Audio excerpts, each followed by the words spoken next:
What if the most powerful person in basketball isn't even in the NBA? You've heard of the Caitlin Clark effect, but the reality is bigger than you can imagine. This isn't just about a rookie having a good year. It's about one player fundamentally rewriting the economics of an entire sport. We're not just talking about hype.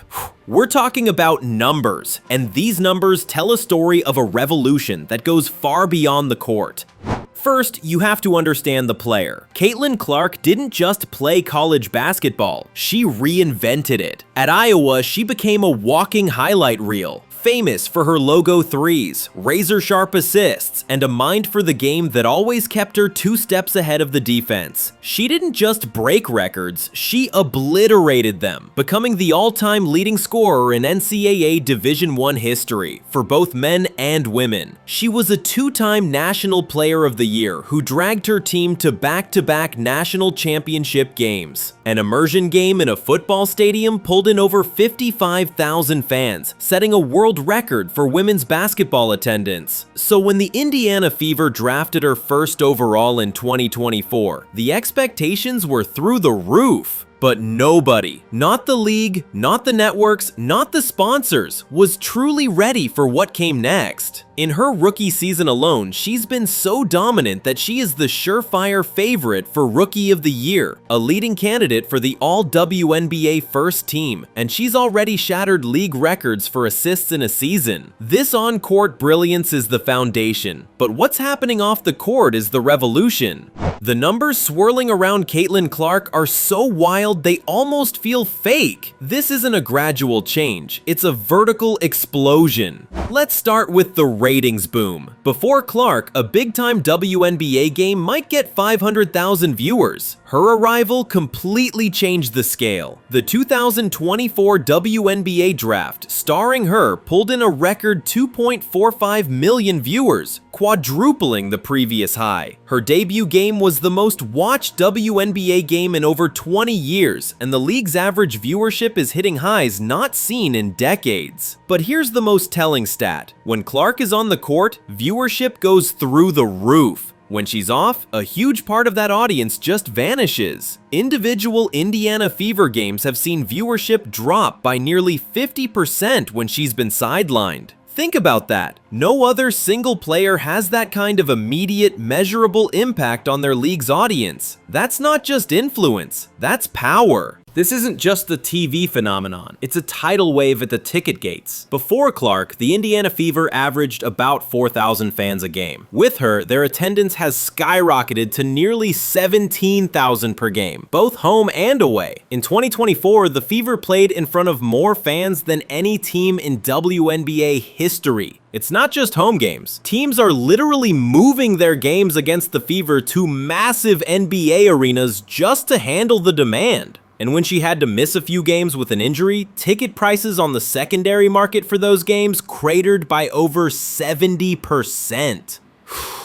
She is, without a doubt, the hottest ticket in sports, period. And then there's the merchandise gold rush. This is where it gets almost ridiculous. When Clark was drafted, her Indiana Fever jersey sold out in under an hour, becoming the fastest selling draft jersey ever. Fanatics reported that WNBA merchandise sales surged by an incredible 756% year over year, largely thanks to her. Her jersey has been reported as one of the best-selling basketball jerseys in the country, across both the WNBA and the NBA, rivaling top stars like Steph Curry and LeBron James. The launch of her own personal Nike logo and apparel line was a genuine internet-breaking moment. While specific figures aren't public, the sheer velocity of the sales has analysts scrambling. We're witnessing a level of marketability that transcends sports and enters the realm of pure cultural iconography. Finally, the youth empowerment wave. Beyond the ratings and the revenue is a cultural impact that might just be her most important legacy. Youth basketball leagues, especially in her new home state of Indiana, are reporting massive spikes in signups for young girls. One director cited Clark as the direct inspiration for their program's explosive growth. This isn't just a local trend. National organizations are seeing the same thing.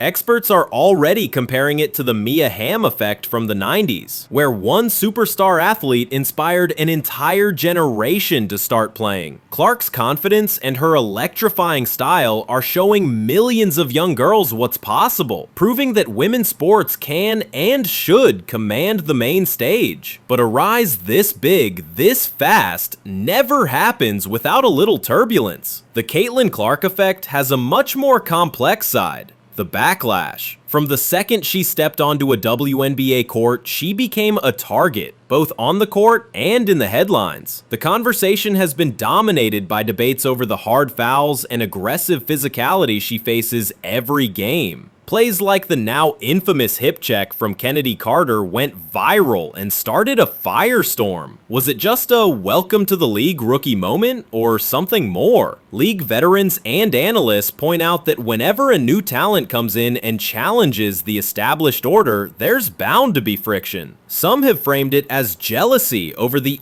unprecedented media attention and money she commands. Her groundbreaking 8-year, $28 million deal with Nike is the richest in women's basketball history, dwarfing the contracts of many league veterans. That financial gap, combined with a media narrative that often positioned her as the league's lone savior, created a seriously tense environment. The discourse also got tangled up in complicated cultural issues, including race, as fans and commentators debated why Clark often finds herself stuck in the middle of these debates, just trying to play basketball while her name gets dragged into fabricated rivalries and culture wars. This conflict, whether it's rooted in professional jealousy or deeper societal issues, is now a central part of her story. So, what does all of this actually mean? The Caitlin Clark effect isn't a fluke or a passing trend. It's a market correction. It is undeniable, measurable proof that a female athlete can be the single biggest draw in sports. She has single-handedly raised the financial floor of the entire WNBA, which is projected to bring in an estimated $200 million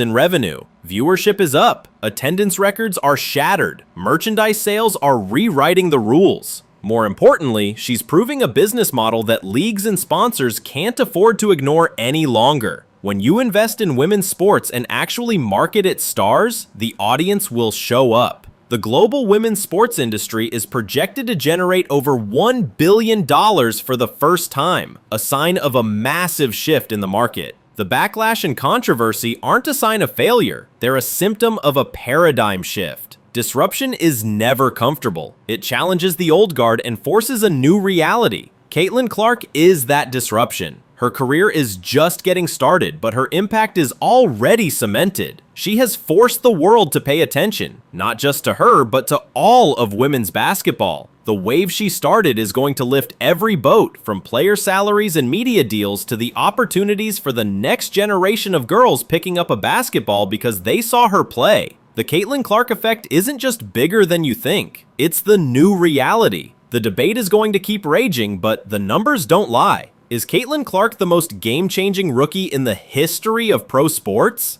Let us know what you think in the comments below. Thanks for watching.